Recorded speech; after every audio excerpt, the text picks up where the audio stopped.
Shalom, greetings, Mambo, Habari. Thank you for tuning in. This is Wanda. This is Diaspora Connect. I am in Dar es Salaam, Tanzania, and I want to first of all thank you to all my faithful subscribers. Uh, thank you to my new subscribers. Welcome, welcome, welcome. Thank you for your viewership. Thank you for tuning in.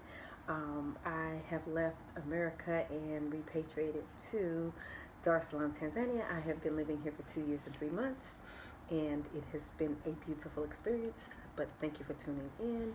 Thank you. Please like, share, and subscribe. Thumbs up.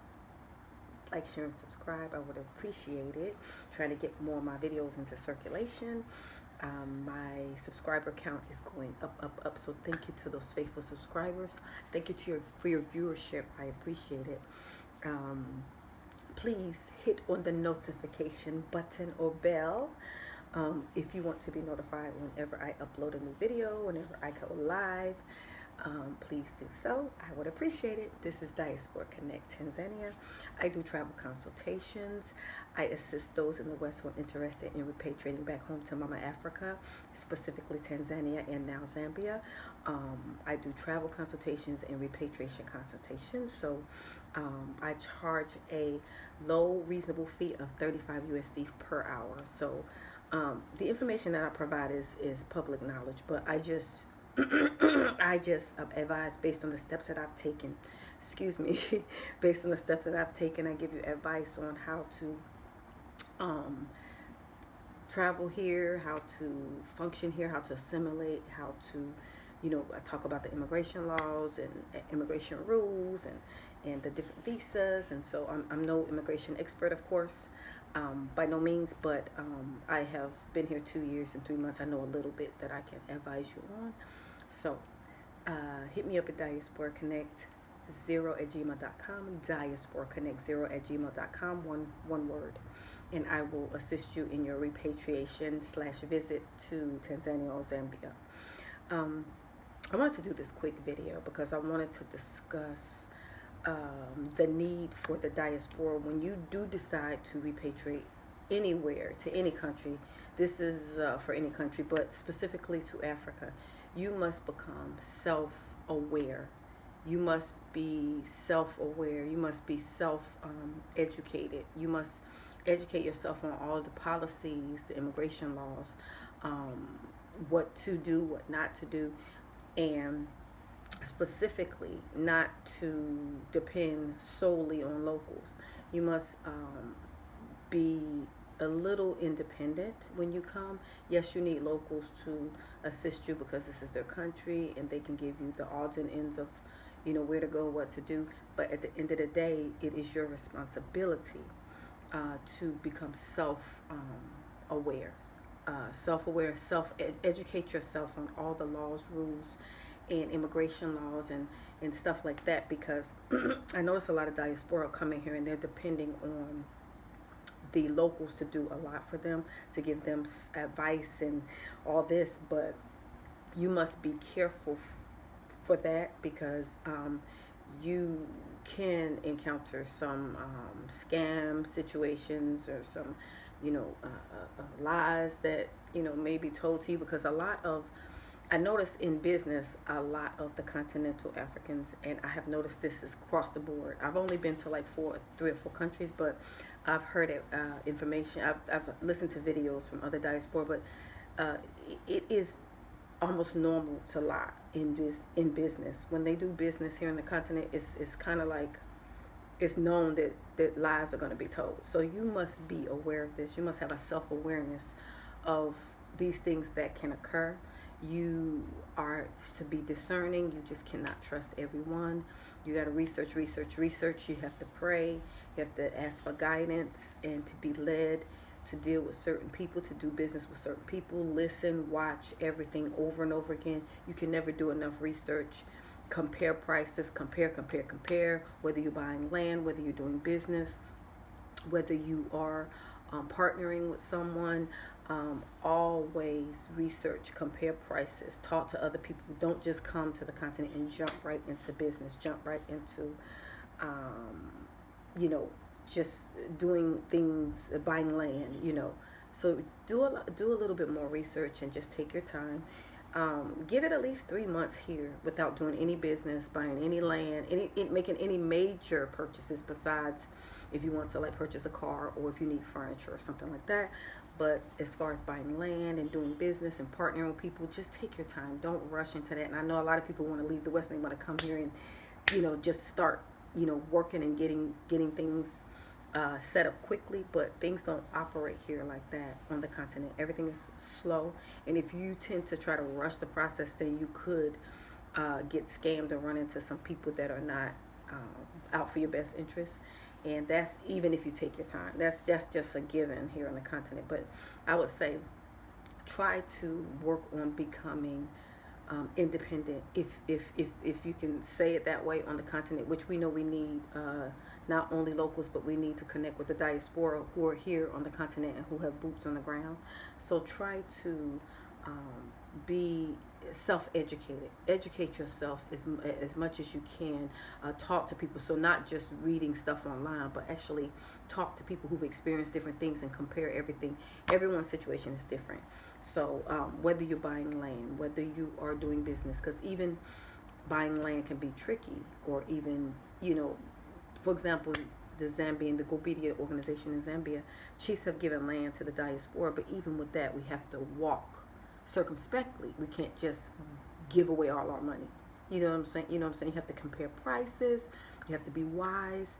You have to meet the chief, look at the land, meet the chief, examine everyone involved, all the leaders and everyone you're dealing with. You have to walk circumspectly. You can't just follow people aimlessly and trust people. Even in Tanzania, you don't speak English, you don't speak Swahili.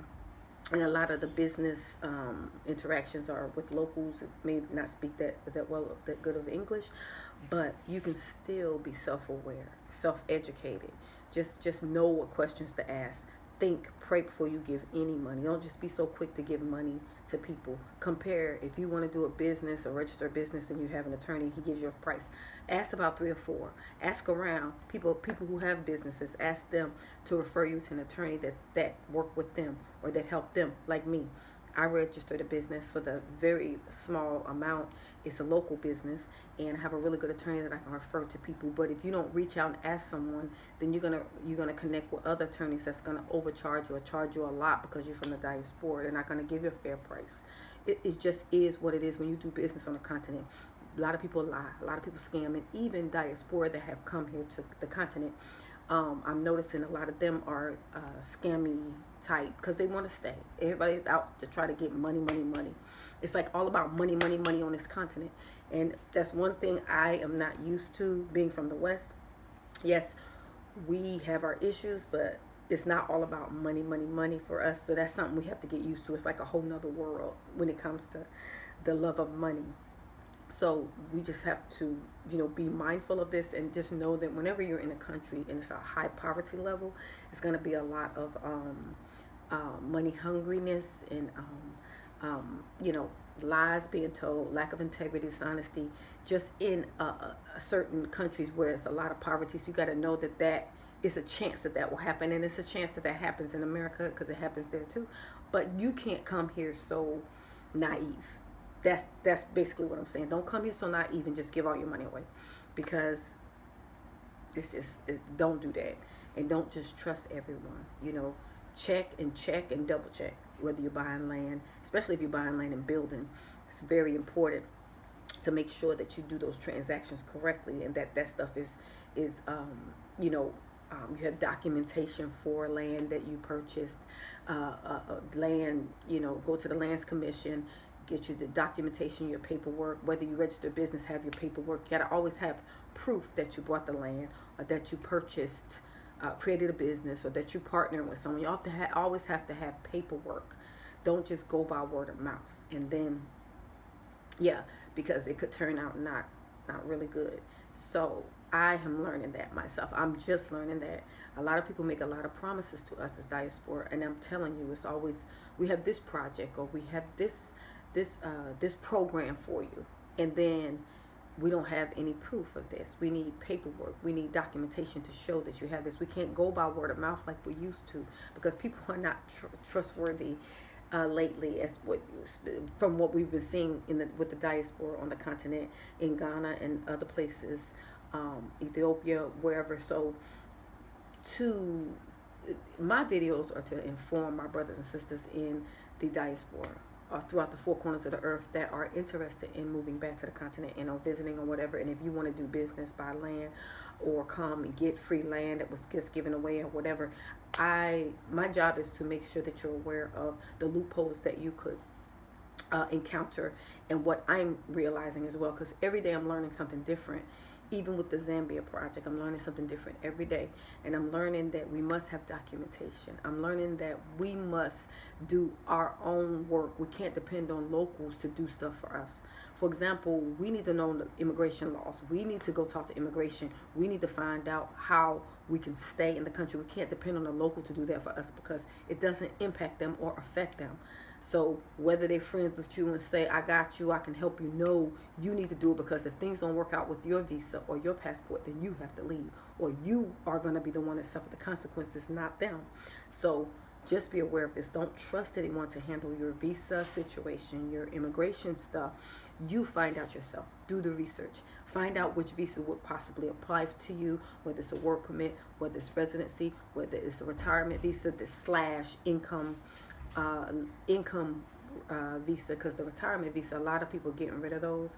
I know they don't have those anymore in Tanzania or in Zambia. It's like retirement slash people who have a certain amount of income. They can also get that same visa. You just have to prove that you have a certain amount of income by showing your financials. So, but just find out which visa you qualify for, you possibly qualify for, and then, go online, call them, go up to immigrations, whatever country you decide you want to go into, talk to them personally to make sure that you're not getting misinformation. A lot of the stuff is online, and you can do a lot of it online. You can apply online now. So don't depend on other people to do this for you, because they could take your money and still not do it right for you, and then you'll be in a bind. So I'm learning that. And so I'm not sure what I'm going to name this video, but I just want to come to you. It's like every week I'm learning more about being here on the continent, doing business. And I have a business here in Dar es Salaam, Tanzania, that I registered. So I don't kind of know that part of it. But I mean, other people wanting to sign up for businesses and start businesses, certain areas that you go start business in that will be more lucrative or longer lasting. So I do business consultation, so I'm going to keep it kind of short as far as talking about that, and I charge. So that's how I make my money. That's how I'm still here. That's how I'm able to stay. So I do travel consultations and business consultations as well, and some other services when you do come to Tanzania. I assist you in other areas as well. So yeah, but anyway, this is Wanda. This is Diaspora Connect. I wanted to come to you because that was on my mind as far as becoming self-aware and more independent, and not totally depending on locals to do everything for you. For me, I've been here 2 years and 3 months, and when I travel around the area, I hardly ever have a local with me. I can communicate well enough for the food that I need, bathroom, water, anything that you might need. I can communicate with the locals in Swahili for that. So I normally don't need a local to be with me unless I'm making a purchase of something, or if I want them to check prices for me. So I may have them call a certain place and find out how much this computer is, and then go to another place, find out how much that one is, and compare prices. So that's mainly what I need locals for, is when I have to do big purchases, big ticket item purchases, like if you want to purchase a car or furniture, anything like that. And even technology, you would definitely need a local, and it could be as simple as curtains or clothes. You can have a local with you and compare prices. So certain things you can have a local that will help you save money, but try your best to get educated, learn Swahili, or whatever country you're in, learn that language. If they speak English like Zambia, South Africa, whatever, then just learn how to bargain. Just learn the basic monies, kwacha in Zambia, T shillings in Tanzania. Learn it, rand in South Africa. Learn the currency conversion from US to that currency. And whatever country that you're going to, don't allow them to quote you USD if you're in a African country, unless they get USD like Zimbabwe. But don't allow them, because if they quote you USD, it's gonna probably 9 times out of 10 be a lot more than kwacha or whatever that currency is. So stop allowing people to quote USD to you. I don't allow that. When they quote something to me, I say T shillings. I know how to calculate T shillings. I don't need someone to give me the US price. At the beginning I did. I'm like, how much is that in USD? How much is that in USD? But now I don't have to really ask that, because I have my phone, and you can use your currency conversion and then compare and see if it's, if that's the price that you want to pay. So yeah, but just make sure that whatever country you decide to go into, you have boots on the ground, you have someone there that lives there, that have visited, and they can give you advice. Don't only deal with locals. And even the vice versa, when you come to Tanzania, you can't only deal with diaspora, because you're going to need locals to help you with the language and different stuff, and show you where to get the best deals for the fresh food or fish, or where to buy this or go for that. So just make sure that you are educating yourself the whole time you're here. Like, I'm learning things every day about living on the continent. It's like a different world. So we have to do that. We can't just totally blindly follow people and depend on locals. Because it's our resources. It's our resources that we're spending. Nobody else is spending theirs, but we are. So we have to be self-educated and self-empowered. Self-empowerment is what I'm trying to say. Have self-empowerment. Empower yourself to be independent, even on the continent, and you can do it. I wouldn't have thought that I would be able to function in a country that speaks primarily Swahili, and I speak English, but I'm able to.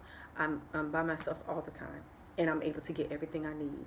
Like I said, I have 2 business partners, so if I need something, then they can go get like big ticket items for me, or they can come with me and help me with anything that I need that outside of the services that I can handle on my own, as far as the speaking Swahili and all that. So you can always find a local that is willing to help you, but just make sure that you always go. You pay the money. Don't give your money to people. Don't expect people to take your money and do things for you. That's a small percentage of people who can do that. I can actually do that with my partners, but I'm still not. I don't hand them a lot. If I give them money to do something for me, it's a small thing. It's not a lot of money. So yeah. So but anyway, I think that's it. I wanted to do this video because I wanted to encourage our brothers and sisters in the diaspora wanting to come back home to Mama Africa to be self-empowered. Empower yourself. Educate yourself. Always learning. Always asking questions. Don't take anything for granted. Whenever in your gut you feel something, or in your spirit you have a weird feeling, test it. Don't just ignore it, because sometimes that can lead to a bad situation, and then you were warned at the beginning and you disregarded it. So, but yeah, so I just wanted to do this quick video. Thank you for tuning in. I'll do another video in the next couple of days. Greetings to all my faithful subscribers, and thank you for tuning in. To my new subscribers, thank you for subscribing. Thank you for your viewership. I did do something different to my hair, y'all. I was trying to change up and do something different. I am a lazy natural, and I usually wrap my hair most of the time, but I did some finger coils and I did a little clips. So I try to do something different to just change it up a little bit. So yeah, but anyway, thank you for tuning in. I will do another video in the next couple of days. So I want to say Kwaheri, which means goodbye. I want to say peace and salama, family, and I will see you in the next video. Okay, bye.